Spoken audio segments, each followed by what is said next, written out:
Bonjour à tous, c'est Benoît. Donc, je continue dans cette série des 100 méthodes pour trouver un bien rentable enfin. Et donc, on commence la nouvelle année 2026. Je vous souhaite une bonne année à tous. J'espère que vous trouverez des beaux projets à réaliser cette année et que ça vous permettra de démarrer votre parcours soit d'investisseur immobilier, soit si vous voulez vous lancer en marchand de biens, votre parcours de marchand de biens. Donc, le principal, comme on sait, c'est de faire des bonnes affaires à l'achat, parce que c'est souvent là où la bonne affaire va se faire. Donc dans cette série, on cherche à vous montrer un peu comment trouver ces bonnes affaires, parce que c'est souvent le problème et la problématique qu'on essaie de résoudre dans cette série de vidéos, c'est comment trouver la bonne affaire, parce que c'est assez compliqué si on n'a pas le réseau et le off-market, comme on appelle ça. Donc une façon de faire, c'est avec différents outils qui existent aujourd'hui en faisant de la prospection digitale. Donc aujourd'hui, je voulais vous montrer un des outils qui s'appelle Tactic Imo. Il y en a plusieurs autres, il y a aussi Telescope dont on a déjà parlé. Et également, comment trouver les propriétaires quand on n'arrive pas à les trouver par ces différents moyens-là. Parce que le but, comme vous l'avez compris, le off-market, c'est de trouver directement les propriétaires pour pouvoir négocier avec eux en direct et connaître un peu les points qui sont importants pour eux et ce qui est souvent pas le prix. Donc, ça prend un peu de travail de prospection. Donc, c'est ce qu'on va faire aujourd'hui. Pour ceux qui voilà, ne connaissent pas, nous on fait du marchand de biens depuis pas mal d'années et on forme aussi des investisseurs immobiliers ou des personnes qui souhaitent se lancer en marchand de biens pour faire de l'achat-revente. L'avantage, c'est que on n'a pas de salariés souvent, on travaille de notre côté, on est assez libre de notre temps et on fait un peu ce qu'on a envie de faire. Il y a pas mal de boulot, c'est un travail très intéressant parce qu'on est chef d'orchestre du coup de tout ce monde immobilier et de notre projet qu'on va sélectionner, parce qu'il y a beaucoup de choses à faire. Mais il faut déjà trouver ce projet. Donc, sur cet outil-là, Tactic Imo, c'est une boîte plutôt pour les agents immobiliers pour trouver des mandats. Ça permet de voir un peu, en fait, c'est un outil de pige, comme on appelle ça. Ça permet de voir tous les biens qui sont sortis assez récemment et tous les biens qui sont en vente et voir qui les a en vente. Vous pouvez récupérer aussi des biens. Oui, vous avez votre tableau de bord ici. Je crois que sur Télescope, celui qu'on va voir après, eux, en fait, on choisit un secteur. Ici aussi, on peut cibler avec un certain secteur. Le but aujourd'hui, c'est pas vous faire une formation sur comment utiliser l'outil, mais c'est pour vous montrer les possibilités. Donc, vous avez sur votre tableau de bord votre veille concurrentielle. Vous pouvez le prendre en test d'ailleurs. N'hésitez pas à demander une version test. C'est ce que moi j'ai pris parce qu'on l'utilisait avant, mais c'est pas trop utile pour notre utilisation aujourd'hui. Mais c'est bien de le faire de temps en temps pour voir tous les annonces qui sont là et voir un peu les outils qu'ils peuvent utiliser. Vous avez pas mal voilà, de petites choses que vous pouvez faire. Vous pouvez faire comme partout ailleurs voilà, les recherches avancées, etc. Là, vous allez avoir toutes les annonces qui sont sorties. Donc, quand vous ciblez une certaine zone, nous, c'est le Morbihan. Donc, il va vous sortir en fait toutes les annonces qui sont sorties avec les informations ou c'est sorti avec le lien cliquable de l'annonce en soi aussi. Comme ça, vous pouvez voir à quoi ça correspond. Là, c'est en direct. En fait, il va vous mettre si c'est un propriétaire en direct ou pas. La partie intéressante, c'est que souvent, il peut vous donner les numéros de téléphone. Ici, il n'est pas renseigné parce que sur le Bon Coin, il les renseigne de moins en moins. Mais il y a certaines parties où vous aurez les téléphones, donc vous pouvez contacter directement. Voilà, par exemple, celui-là, c'est là d'avoir un téléphone. Il est en Blocktel, mais bon, après, vous pouvez l'appeler en tant que particulier pour dire que c'est vous qui cherchez à acheter directement. Donc, vous aurez le téléphone. Mais bon, là, c'est sur le Bon Coin, donc ils ont donné l'annonce. Ce qui est très intéressant, c'est que vous avez tous les DPE qui ont été effectués. Je pense que ça, c'est l'outil le plus intéressant sur cet outil-là. Après, vous pouvez filtrer, évidemment, voilà, en fonction de votre secteur. Mais ce qui est très intéressant, c'est que vous aurez directement la note du DPE, parce que c'est des données publiques, encore une fois, avec l'adresse. Et après, à vous de faire le travail pour aller retrouver, voilà, vous pouvez aller voir sur la carte si c'est le secteur que vous recherchez, etc., tous les différents DPE qui vont être sortis dans le secteur, aussi pour pouvoir comparer pour votre étude de marché. Donc, vous voyez, voilà, peut-être des choses un peu plus neuves en A ici. Il va vous donner les adresses, en fait, et toutes les informations. En fait, vous pourrez recouper toutes les informations comme ça. Donc ça, c'est vraiment puissant parce qu'en fait, surtout, vous voyez la date à laquelle le DPE a été publié. Donc, vous savez que c'est un bien qui va être vendu bientôt, souvent, parce que les gens ne font pas le DPE pour rien. Voilà, vous pouvez voir ici, vous ciblez un peu, vous voyez où il est le bien, etc. Et après, on va voir comment trouver les propriétaires. Mais ici, souvent, vous arrivez donc à trouver quand même le nom des propriétaires. Donc vous avez une partie cadastre, ça on va chercher autour de notre QG. Ce qui est intéressant, c'est que vous pouvez faire voilà, plein de différentes sortes de recherches aussi ici en fonction du bien que vous cherchez dans un secteur. Et après, il y a aussi la partie PLU, donc, ça c'est pas mal, parce qu'il va vous marquer en tout cas pour nous, les 1 AUA, AUB, c'est les zones qui vont être à développer. Donc on voit ici, en fait, il y a tous ces secteurs-là. Il y a la zone N qui est naturelle, donc vous ne pouvez rien y faire. Mais ce qui est intéressant pour nous, c'est de voir les zones qui vont arriver plus tard. Donc, vous avez 2 AUI, c'est la deuxième zone à développer. Donc, ça vous permet de voir est-ce que vous pouvez faire un lotissement quelque part ou pas. Ça, c'est toute la partie qui va être AUA. Ça veut dire que là, ça peut être à vendre si vous avez un projet de construction ou autre, ou si vous cherchez des choses spécifiques dans le secteur. Et ici, ça a déjà été développé, donc c'est plus pas intéressant. Mais bon, pour diverses raisons, des fois, on a besoin d'écrire du foncier autour d'un immeuble. Donc, ça vous permet de voir un peu où l'acquérir. Vous pouvez faire la même chose avec le PLU. Ça, c'est les outils qui vous font surtout gagner du temps, on va dire.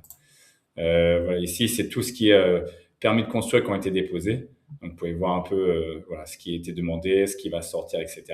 Il vous donne la zone, voilà, le nombre de logements qui ont été faits. Donc, ça vous permet de voir voilà, qu'est-ce qui a été acté. Et en fait, vous avez les informations, parce qu'encore une fois, ça, c'est les données publiques des mairies. Ils vont vous donner toutes les informations. Si vous connaissez votre zone, vous pouvez vraiment cibler sur votre zone et voir un peu ce qui se fait, ce qui va se construire, etc. Dans la zone. Voilà, vous pouvez créer de la géoprospection, etc. Voilà, pour voir un peu, on pourra aider, on pourra revenir dessus plus tard pour voir ce que ça va donner. Vous avez après forcément le DVF, donc ça c'est tous les prix, etc. Après, ça c'est d'autres outils justement pour vous permettre si vous êtes agent immobilier, vous pouvez faire votre pige, comme je disais, faire votre veille concurrentielle, voilà, suivi de votre pige. Donc ça c'est vraiment plus, encore une fois, pour les agents immobiliers, pour qu'ils puissent voilà, voir tous les biens à vendre, les nouveaux biens, les baisses de prix, voir tout ce qui a changé. Et souvent, comme les routines de recherche, vous allez faire cette routine d'aller chercher dans votre secteur ce qui est sorti ou pas, quoi. Hop, après je bascule. Donc ici, c'est l'outil Télescope. Donc sur Télescope, vous choisissez plutôt une zone en fait sur laquelle vous allez travailler, euh, qui vont en fait vont vous donner genre un département où vous pouvez travailler, par exemple. Moi, j'avais mis le Morbihan. Ça, c'est aussi un test qu'on a déjà utilisé et pour notre utilisation, c'était pas vraiment très intéressant pour ce qu'on cherchait à faire. Mais en fait, vous allez voir, vous avez pas mal d'informations euh, du DVF aussi. Ici, je vais plus centrer sur une autre zone. Tac. On va par ici sur Auray, par exemple, encore une fois. Et donc, vous zoomez et en fait, vous allez avoir pas mal de données du cadastre. En fait, vous allez pouvoir retrouver les surfaces des biens. Donc, si vous trouvez pas la parcelle avec un ou d'autres outils, vous pouvez donc retrouver par rapport aux surfaces de parcelles qui sont indiquées. Parce qu'en fait, souvent dans l'annonce, ça va être marqué genre jardin de 939 mètres carrés. Donc, ça vous permet de trouver ça. Vous avez la partie occupant. Donc, ça, c'est des données publiques. Si jamais, il bug, mais si jamais vous cherchez, genre, comme c'est les SCI, en fait, tout va apparaître, en fait, quand c'est des commerces. Donc, en fait, vous allez voir dans la zone, il va vous donner les informations. Là, c'est à l'État, par exemple.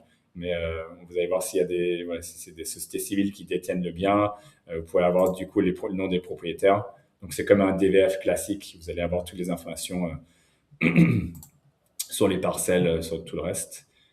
Si vous mettez patrimoine, en fait, ouais, ça vous permet de voir quel bien fait partie du truc. Les valeurs, c'est donc le DVF, en fait, les valeurs de revente qui ont été vendues dans le secteur. Donc, vous aurez les prix de vente directement. Donc ça peut être pas mal intéressant.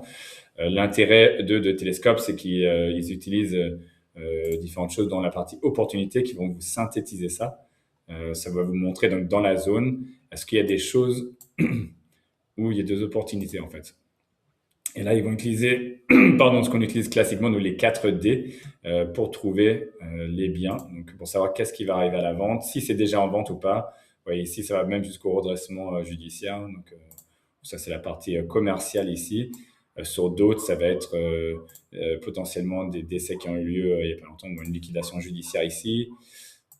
On va voir que des choses au niveau commerce aujourd'hui. Mais en fait, vous avez des opportunités aussi dans la partie perso.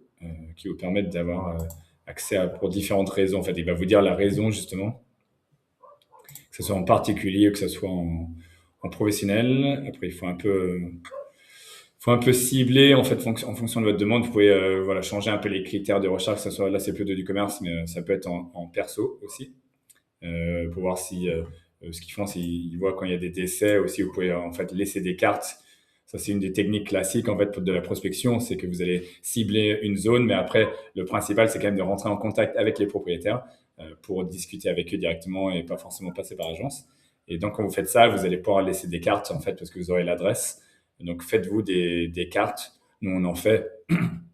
Et quand on fait notre prospection, donc on va en laisser dans les boîtes aux lettres pour dire de nous rappeler, parce que les gens cherchent à vendre. Donc, si vous laissez une carte qui est un peu différente, une carte postale même du secteur, voilà, les gens vont forcément le lire et ils vont potentiellement vous contacter pour, voilà, pour voir avec vous pour la vente, parce que vous allez leur dire justement que vous cherchez à vendre, genre à acheter leurs biens. Donc, c'est toujours intéressant. Donc, voilà, avec Télescope, c'est un autre outil, vous allez avoir pas mal de choses. Vous avez la partie parcelle, occupant pour savoir qui habite où, s'il y a des données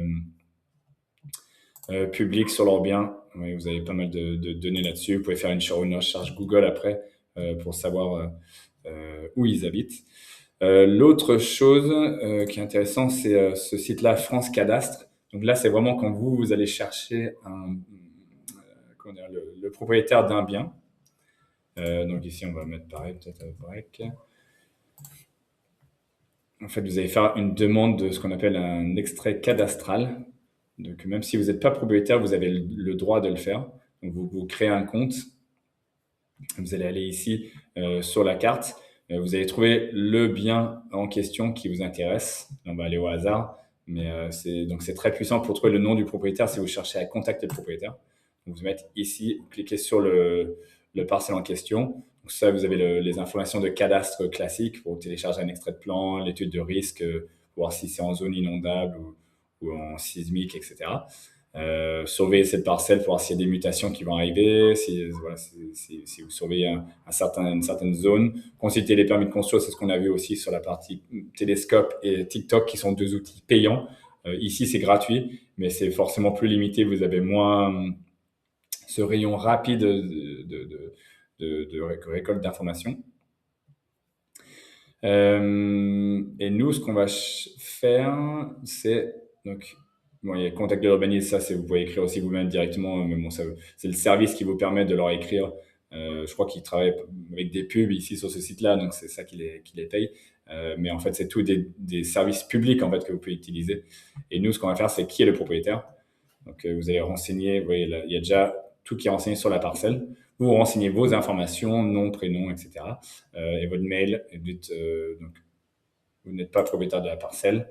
Vous avez rien besoin de mettre ici, vous cochez OK. Et en fait, en dessous, vous allez pouvoir indiquer, envoyer la demande ici. Et en fait, une fois que vous envoyez la demande, on va dire, bon, ici, ça va pas fonctionner, mais en fait, dans 3, 4, 5 jours après, la mairie, c'est une consultation publique, tout simplement. Ils vont écrire soit à la mairie, soit aux impôts sur ce service qui tourne de demande d'extrait de matrice cadastrale. Et vous allez avoir un retour, ils disent de 2 jours à 1 semaine, qui va vous permettre justement d'avoir le nom du propriétaire. Et après, c'est à vous de jouer, comme d'habitude, d'aller les appeler ou d'aller les voir directement sur place. Mais c'est mieux de les appeler, de trouver leurs informations de contact et de les appeler pour savoir déjà s'ils sont vendeurs. Et en fait, en mixant les différentes stratégies de recherche, donc vous avez la partie prospection digitale, vous allez voir que ce tel bien vous intéresse ou qu'il est en vente déjà, et vous allez pouvoir récupérer la matrice cadastrale comme les agents IMO le font. Donc c'est un peu chronophage, mais c'est ce qui va vous permettre de trouver le propriétaire et voilà, contacter directement pour trouver une bonne affaire en discutant avec eux directement. Des fois, vous saurez pourquoi ils vendent. Voilà. Nous, on a aussi une société qui est une agence, donc on peut récupérer les biens en mandat éventuellement si c'est pas intéressant directement pour nous. Donc voilà, j'espère que ça vous a été utile, ces 3 nouvelles méthodes aussi de recherche de biens. Contactez-nous si vous avez des questions, laissez-nous un commentaire si ça a été utile. Et comme d'habitude, n'hésitez pas à nous suivre sur les réseaux. On est sur LinkedIn et sur tous les réseaux, Insta, etc. Si vous aussi vous souhaitez devenir marchand de biens, voilà, suivez notre podcast aussi sur le marchand de biens où on donne beaucoup d'informations.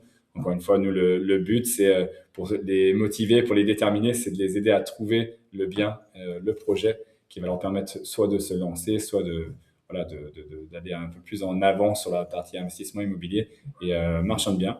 Et si vous avez d'autres questions, bah, vous savez, on est toujours là pour répondre à vos questions et pour vous aider un peu à mettre le pied à l'étrier.